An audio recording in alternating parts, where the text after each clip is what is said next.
કોંગ્રેસ નેતા રાહુલ ગાંધી પર અપમાનજનક ટિપ્પણી કરવા બાબતે રાજકોટ શહેર કોંગ્રેસ સમિતિના કાર્યકર્તાઓ અને નેતાઓ પોલીસ કમિશનર કચેરી ખાતે એકત્ર થઈને વિરોધ નોંધાવ્યો હતો। પોલીસ કમિશનરને આવેદનપત્ર પાઠવી ભાજપના ધારાસભ્ય વિરુદ્ધ એફઆઈઆર નોંધવા અંગે રજૂઆત કરવામાં આવી હતી।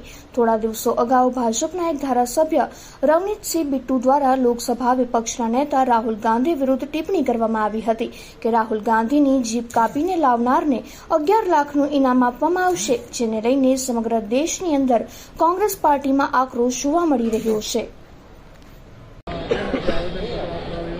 જી આજ અમે રજૂઆત કરવા આવ્યા છીએ અને કહી શકાય કે એફઆઈઆર દાખલ કરાવવા આવ્યા છીએ, કારણ કે અમારા નેતા આદરણીય રાહુલ ગાંધીજી માટે ભાજપના નેતાઓ મનફાવે એવા શબ્દો ઉપયોગ કરી રહ્યા છે। એમના માટે અભદ્ર શબ્દ અને ટેરરિસ્ટ જેવા શબ્દોનો ઉપયોગ કરી રહ્યા છે, ફક્ત ને ફક્ત કારણ કે લોકોનો અવાજ બની રહ્યા છે, લોકોના પ્રશ્નોને વાચા આપી રહ્યા છે અને સંસદમાં એમને ન ગમે એવા શબ્દોનો ઉપયોગ કરી રહ્યા છે, એમને ખુલ્લા પાડી રહ્યા છે સંસદમાં।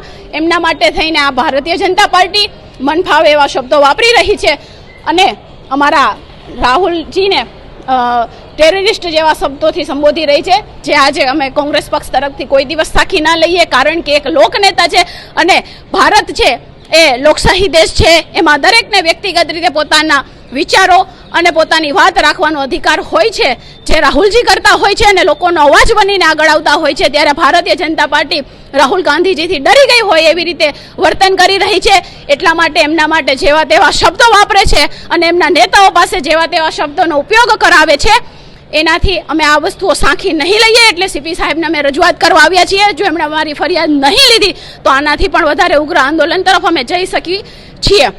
અને ખાસ ભારતીય જનતા પાર્ટીના નેતાઓને એટલું કહેવાનું કે જો તમને એટલો ડર લાગતો હોય તો તમારે લોકોના તકલીફો, લોકોના પ્રશ્નોને સમજવા જોઈતા હતા, નહીં કે અમારા નેતાની જીભ કાપવા માટે તમારે પૈસાનું ઇનામ આપવા માટે વાત કહેવી પડે। એની બદલે તમે એ પૈસા લોકોના સારા કામ માટે વાપર્યા હોત તો તમારે આ દિવસો જોવા ન પડત। બસ આટલું જ કહેવું છે કે હવે તમે અતિની અતિ કરી નાખી છે, હજી પણ સમય છે। એક રાજકીય પક્ષ તરીકે તમારી વાત રાખી શકો છો, અમે પણ અમારી વાત રાખી શકીએ છીએ, પણ તમે હવે મજા મૂકી દીધી છે।